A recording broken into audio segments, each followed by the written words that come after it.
नमस्कार, मैं डॉक्टर श्रवण बोहरा, लीवर रोग विशेषज्ञ एवं गैस्ट्रोएंट्रोलॉजिस्ट, अपोलो हॉस्पिटल अहमदाबाद। आज आपको कब्ज़ यानी कि कब्ज़ी, जिसे अंग्रेज़ी में कॉन्स्टिपेशन भी कहा जाता है, नामक समस्या के बारे में कुछ बताना चाहूँगा। चाहे कोई छोटा बच्चा है या जवान पुरुष या कोई बुज़ुर्ग इंसान, चाहे वो पुरुष है या महिला, हर इंसान ने अपनी ज़िंदगी में कभी न कभी कब्ज़ नामक समस्या का सामना जरूर किया होगा। कब्ज़ का मतलब है कि जब आप टॉयलेट के लिए जाते हैं तो पहले तो ये कि आपकी टॉयलेट जाने की आदत जो है वो इस तरह से होती है कि आप 2-3 दिन में एक बार लेटरिन जाते हैं।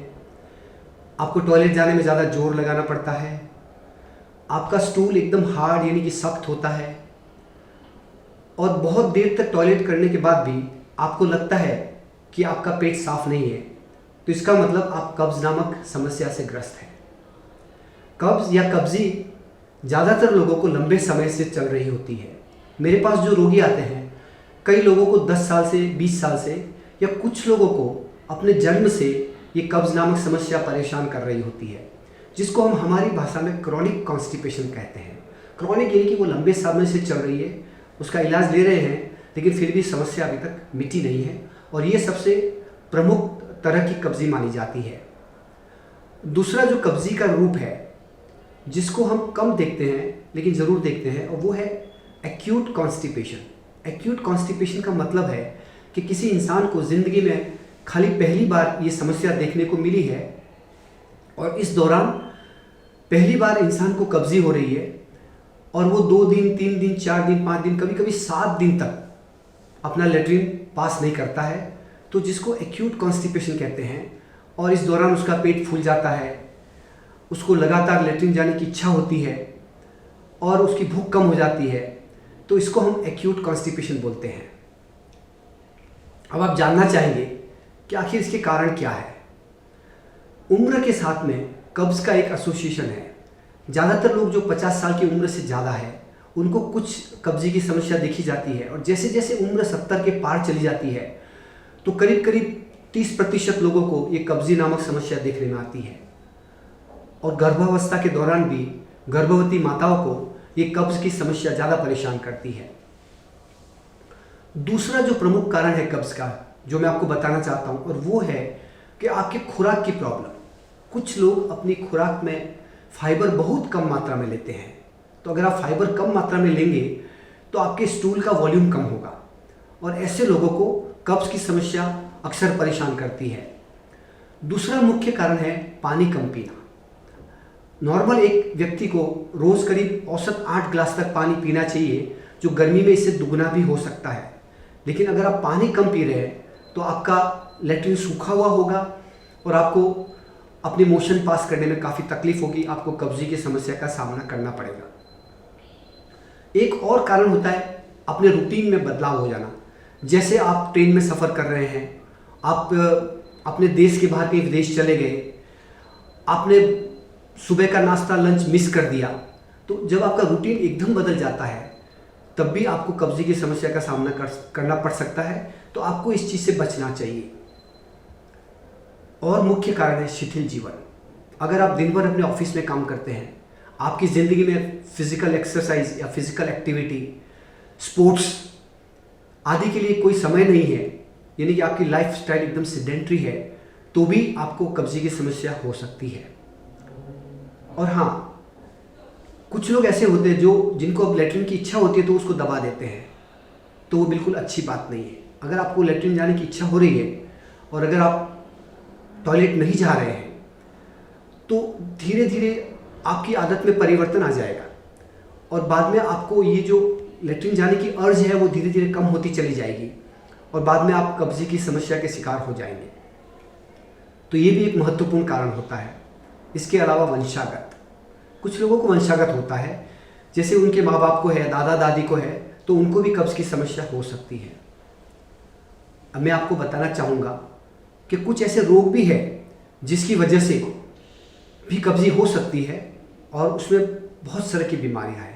उसमें जो प्रमुख बीमारी है वो है न्यूरोलॉजिकल प्रॉब्लम, जैसे कि पार्किंसोनिज्म है किसी को, या डायबिटीज़ है, किसी को हाइपोथायरॉयड यानी कि थायराइड का रस कम स्त्रावित होता है कि प्रॉब्लम है, या किसी के ब्लड में कैल्शियम की मात्रा ज़्यादा है, या किसी को किडनी फेलियर हो गया है, तो इन लोगों को भी कब्जी की समस्या ज़्यादा होती है। इसके अलावा अगर कोई आंत की बीमारी है, जैसे किसी की आंत में रुकावट आ गई है, चाहे उसका कारण आंत का स्ट्रक्चर हो सकता है, आंत का हर्निया हो सकता है, किसी के आंत में बड़ी आंत में कैंसर की बीमारी भी हो सकती है, या किसी के आंतों में सूजन की बीमारी जिसको इन्फ्लेमेटरी बाउल डिजीज बोलते हैं, तो इन लोगों को भी कब्जी की समस्या का सामना करना पड़ सकता है और इसका कारण है आंत की रुकावट। एक और महत्वपूर्ण कारण है जो कि विशेषकर जवान लोगों में देखा गया है, खास करके महिलाओं में, जिसको इरिटेबल बाउल सिंड्रोम यानी कि आईबीएस बोलते हैं। तो आईबीएस बहुत तरह का होता है, लेकिन एक आईबीएस के रोगी ऐसे होते हैं जिनको लेटरिन जाने में प्रॉब्लम आती है, उनका पेट फूला हुआ रहता है और उनके पेट में दर्द भी होता है। तो आईबीएस भी एक कब्जी का मुख्य कारण है। इसके अलावा अगर आप कुछ दवाइयाँ ले रहे हैं, लंबे समय से आपका कुछ इलाज चल रहा है, तो ये दवाइयाँ भी आपके कब्जी का कारण हो सकती है। इसमें जो सबसे मुख्य दवाई है वो एंटासिड यानी कि एसिडिटी के लिए ली जाने वाली दवाइयाँ, जिसमें कैल्शियम नाम का तत्व होता है। तो इन लोगों को कब्जी की समस्या एंटासिड से हो सकती है। जो लोग अपने बीपी के लिए या हार्ट की प्रॉब्लम के लिए डायूरेटिक नाम की दवाई, जिससे कि यूरिन ज़्यादा पास होता है, अगर आप डायूरेटिक नाम की दवाई ले रहे हैं तो भी आपको कब्जी की समस्या हो सकती है। कुछ लोग दर्द के लिए कोडीन या मॉर्फिन नाम की दवाइयाँ लेते हैं, तो उनको कब्जी हो सकती है।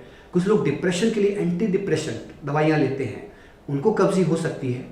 और ब्लड प्रेशर के लिए आमतौर पर लिखी जाने वाली दवाई कैल्शियम चैनल ब्लॉकर, जिसमें एम्लोडापिन, निफेडेपिन नाम की दवाइयाँ हैं, उससे भी कब्जी हो सकती है। और हाँ, कुछ लोग एक बार कब्जी होने के बाद में जो कब्जी की जो दवाई लेग्जेटिव है वो लेते ही रहते हैं। तो अगर आप लंबे समय तक लेग्जेटिव लेते ही रहेंगे तो ये लंबे समय तक लेग्जेटिव लेने से भी आपको कब्जी हो सकती है। तो इन सब दवाइयों, अगर आप ये सब दवाइयाँ ले रहे हैं तो आपको ध्यान रखना है कि कहीं आपको इन दवाइयों की वजह से कब्जी तो नहीं है। वैसे तो कब्जी की समस्या बहुत आम है और ज़्यादातर लोगों को कब्जी एक बार होती है, फिर ठीक हो जाती है, वापस कभी नहीं होती है। तो ये कोई घबराने की बात नहीं है। हर छोटी सी कब्जी के लिए आपको भागकर डॉक्टर के पास जाने की ज़रूरत नहीं है। लेकिन हाँ, ये भी जानना ज़रूरी है कि कब आपको जाकर के डॉक्टर से सलाह लेनी चाहिए, यानी कि when to see a doctor if you have constipation. तो अगर आपकी कब्जी बहुत लंबे समय से है, बार बार हो रही है, आप नॉर्मल लग्जेटिव ले रहे हैं, उससे ठीक नहीं हो रही है, या ठीक होकर के वापस हो रही है, तो ये अच्छा लक्षण नहीं है। अगर आपके स्टूल में यानी कि आपके लेटरिन में ब्लड आ रहा है तो ये अच्छा लक्षण नहीं है। अगर आपकी कब्जी 10-15 दिन तक चल रही है और आपको लेटरिन पास हुआ ही नहीं है तो ये भी अच्छा लक्षण नहीं है। अगर आपका वज़न घट रहा है, अगर आपको हल्का बुखार है, अगर आपको थकान हो रही है, अगर आपके शरीर में खून की कमी हो रही है, और अगर आपके लेटरिन में बहुत सारा ब्लड आ रहा है और आपको पाइल्स की प्रॉब्लम नहीं है, तो इसका मतलब कुछ और है। तो ऐसे लोगों को डॉक्टर की सलाह लेनी चाहिए, ये जानने के लिए कि आखिर उनकी कब्जी का कारण क्या है। मेरे पास जब कब्जी के मरीज आते हैं तो हमारा काम एज ए गैस्ट्रोएंटरोलॉजिस्ट होता है ये मालूम करना कि आखिर इस कब्जी का कारण क्या है। तो इसमें हम बहुत सारे जांचें करते हैं। पहले हम मरीज़ को एग्जामिन करते हैं और उसके बाद में कुछ जांचें करते हैं। इसमें ब्लड की जांचें करते हैं ये देखने के लिए कि कहीं पेशेंट को थायराइड के रस की कमी तो नहीं है। अगर थायराइड के रस की कमी है तो कब्जी हो सकती है, किसी का कैल्शियम ज़्यादा है तो कब्जी हो सकती है। फिर हम स्टूल की जांच करते हैं ये देखने के लिए कि कहीं स्टूल में ब्लड तो नहीं है। अगर ब्लड है तो इसका मतलब ये अच्छा लक्षण नहीं है। और इसके बाद भी अगर हमको कब्जी का कारण नहीं मिलता है, किसी इंसान को कब्जी लंबे समय से है और विशेष करके उसकी उम्र अगर 50 साल से ज़्यादा है, तो हम एक विशेष जांच करते हैं जिसको कोलोनोस्कोपी बोलते हैं। ये आप देख सकते हैं, यहाँ पे एक कोलोनोस्कोपी है और यहाँ पे हम लोग ये दूरबीन लगा करके बड़ी आंत की जांच करते हैं ये देखने के लिए कि कहीं बड़ी आंत में कहीं रुकावट तो नहीं है। क्योंकि अगर बड़ी आंत में रुकावट है, विशेष करके अगर किसी को बड़ी आंत का कैंसर है, तो वो भी एक कब्जी के रूप में प्रकट हो सकता है। और कई बार रोगी अपना खुद का इलाज करते करते ऐसी हालत में चला जाता है कि ये बड़ी आंत का कैंसर लीवर में जाकर के फैल जाता है और बाद में ये एक बहुत बड़ी समस्या का रूप ले सकता है। तो इसलिए ये कोलोनोस्कोपी की जांच कुछ लोगों में करना ज़रूरी होता है। इसके बाद भी अगर कारण नहीं मिलता है तो हम एक विशेष जांच करते हैं जिसको हम कोलोनिक ट्रांजिट स्टडी बोलते हैं। इसमें मरीज़ को हम कुछ कैप्सूल गिरने का बोलते हैं और उस कैप्सूल के अंदर छोटे छोटे रेडियो ओपेक मार्कर होते हैं, यानी कि वो मार्कर जिसको हम एक्सरे में देख सकते हैं। और ये कैप्सूल गिरने के 5 दिन बाद में हम मरीज़ का एक एक्सरे लेते हैं और फिर उस एक्सरे में देखते हैं कि जो छोटे छोटे रेडियोपेक मार्कर हमने कैप्सूल के जरिए उसके पेट में डाले थे वो लेट्रिन में निकल गए कि नहीं निकल गए। अगर 5 दिन बाद भी ये सब मार्कर्स लेट्रिन में नहीं निकले हैं और वो आंत के अंदर ही पड़े हुए, तो हम ये देखते हैं कि ये कहाँ पड़े हुए हैं। अगर कोलोनिक ट्रांजिट स्टडी करने के बाद भी मालूम नहीं पड़े कि कब्जी की समस्या का कारण क्या है, तो हम एक स्पेशल जांच करते हैं जिसको रेक्टल बलून एक्सपल्शन टेस्ट बोलते हैं। इसमें हम मरीज़ के मल द्वार में एक पानी से भरा हुआ बलून डालते हैं, जिसमें शुरू में हम 50 ml पानी डालते हैं और फिर उसमें से 10-10 ml पानी की मात्रा हम कम करते हैं और मरीज़ को बोलते हैं कि इसको प्रेशर लगा करके बाहर निकालिए। उससे हमको मालूम पड़ता है कि अगर मरीज़ इस बलून को अपने मल द्वार से बाहर नहीं निकाल पा रहा है तो इसका मतलब इसके मल द्वार की मसल्स वीक हो गई है। और एक और स्पेशल जांच हमारे पास में उपलब्ध है जिसको हम रेक्टल मैनोमेट्री बोलते हैं, जिसमें एक स्पेशल मशीन के द्वारा यह मालूम किया जाता है कि इस मल द्वार की मसल्स में क्या तकलीफ है या मल द्वार का जो स्फिंक्टर या वाल्व है उस वाल्व का प्रॉब्लम है। तो रेक्टल मैनोमेट्री एक स्पेशल जांच है जिससे हम कब्जी का कारण ढूंढ निकालते हैं। अब आप ये जानना चाहेंगे कि चलो समस्या हो गई, उसकी जांच हो गई, उसका निदान हो गया, आखिर इसका इलाज क्या है। तो इलाज में सबसे पहले मैं आपको यही बताना चाहता हूँ कि चूंकि ज़्यादातर लोगों में कब्जी एक लंबी समस्या है, बरसों तक, क्या 10 साल तक चल सकती है, 20 साल तक या लाइफ लॉन्ग भी चल सकती है। तो सबसे पहली मेरी एडवाइस आप लोगों को यही है कि लाइफस्टाइल मॉडिफिकेशन, यानी कि अपनी जीवन शैली को बदल दीजिए। ज़्यादा मात्रा में फल और सलाद खाइए, बहुत सारा पानी पीजिए, फिजिकल एक्सरसाइज कीजिए, सही समय पर लेट्रिन जाइए। जब आपको लेट्रिन जाने की इच्छा होती है तो उसको आप रोकिए नहीं। ये सब करने से आपको काफ़ी कुछ फ़ायदा हो जाएगा। और इसके बाद भी अगर आपको फ़ायदा नहीं होता है तो फिर हमारे पास विभिन्न तरह की दवाइयाँ उपलब्ध हैं। इसमें सबसे सरल जो दवाई है वो है हाई फाइबर। तो हाई फाइबर, बहुत तरह के हाई फाइबर पाउडर्स अवेलेबल है मार्केट के अंदर, जिनको आप पानी के साथ मिला करके रात को सोते टाइम लेंगे तो उससे आपके स्टूल का बल्क बढ़ जाएगा और आपको मोशन पास करने में आसानी रहेगी। अगर हाई फाइबर सप्लीमेंट लेने के बाद भी आपको फ़ायदा नहीं होता है तो उसके आगे हमारे पास जो दूसरे ग्रुप की दवाई है जिसको हम ओस्मोटिक लैक्सेटिव बोलते हैं, इसमें 2 तरह की दवाइयाँ हैं, एक लैक्टुलोज और एक पॉलीइथिलीन ग्लाइकॉल यानी कि पैक। तो ये लैक्टुलोज लिक्विड के रूप में आता है, इसको आप रात को सोते टाइम ले सकते हैं 30 से 40 ml, ज़्यादा भी ले सकते हैं, दिन में 2 बार भी ले सकते हैं। और पॉलीइथिलीन ग्लाइकॉल पाउडर के रूप में आता है, इसको आप आधा ग्लास पानी में मिला करके रात को लीजिए, तो इससे आपको अपना मोशन पास होना आसान रहेगा। इसके बाद भी अगर आपको फ़ायदा नहीं हुआ है तो कुछ टैबलेट्स उपलब्ध है जिसको हम स्टिमुलेंट लैक्सेटिव बोलते हैं, जिसमें जो बाज़ार में मिलने वाली दवाइयाँ हैं, डेल्कोलेक्स है, सेना है या क्रिमालेक्स है। ये दवाइयाँ आप रात को सोते टाइम लेंगे तो सुबह आपको मोशन पास होने में आसानी रहेगी। और इसके बाद भी आपको फ़ायदा नहीं होता है तो कुछ नई दवाइयाँ उपलब्ध हैं, जिसमें प्रमुख दवाई है प्रुकेलोपाइड।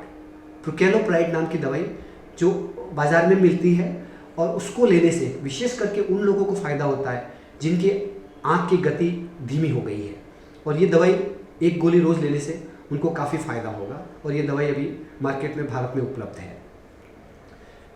इसके बाद भी अगर फ़ायदा नहीं होता है तो फिर एक स्पेशल ट्रीटमेंट होता है जिसको बायोफीडबैक बोलते हैं। बायोफीडबैक के द्वारा उन लोगों को मदद मिलती है, कुछ लोगों को जब वो लेट्रिन पास करते हैं तो लेट्रिन पास करते टाइम अपने मल द्वार के सबसे नीचे वाले हिस्से में एक स्फिंक्टर होता है, यहाँ पे एक वाल्व होता है, और इस वाल्व का काम होता है कि जब यहाँ से लेट्रिन के लिए अपन जोर लगाते हैं इस वाल्व को खुलना होता है। अगर ये वाल्व नहीं खुलेगा तो लेट्रिन कैसे बाहर निकलेगा।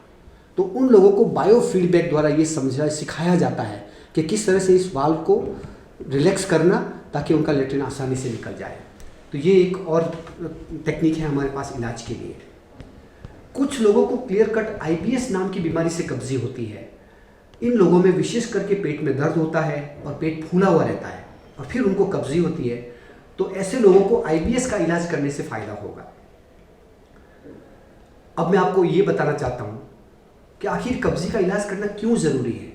व्हाट इज़ द रीज़न, क्या ज़रूरत है इसकी। इसकी ज़रूरत इसलिए है कि अगर आप लंबे समय से कब्जी के शिकार हैं और आप उस पर ध्यान नहीं दे रहे हैं तो आपका day to day life affect हो जाएगा। आपका पेट फूला हुआ रहेगा, आपको ठीक से भूख नहीं लगेगी, आपका पूरा ध्यान अटका हुआ रहेगा कि मुझे कब्जी है, और आप दिन भर उसके बारे में सोचते रहेंगे।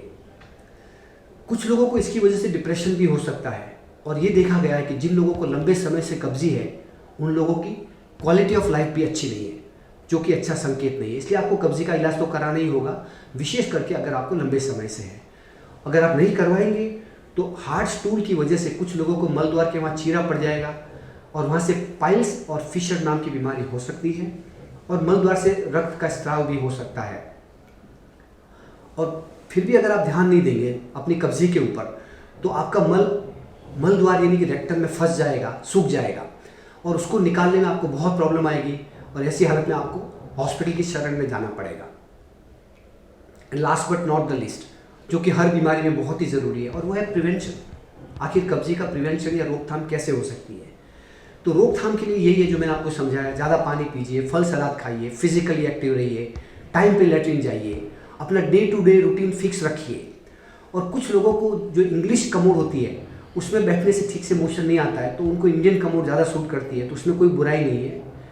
और कुछ लोगों को इंग्लिश कमोड ही है उनके घर में और अगर फिर भी उनको कब्जी की प्रॉब्लम है तो उनके अपने पंजों के नीचे करीब 6 इंच का एक ब्लॉक रख करके और इंग्लिश कमोड पे बैठना चाहिए, और ऐसा करने से उनकी जांघें थोड़ी ऊपर हो जाएगी और उनको अपना मोशन पास करने में थोड़ी सी सुविधा होगी।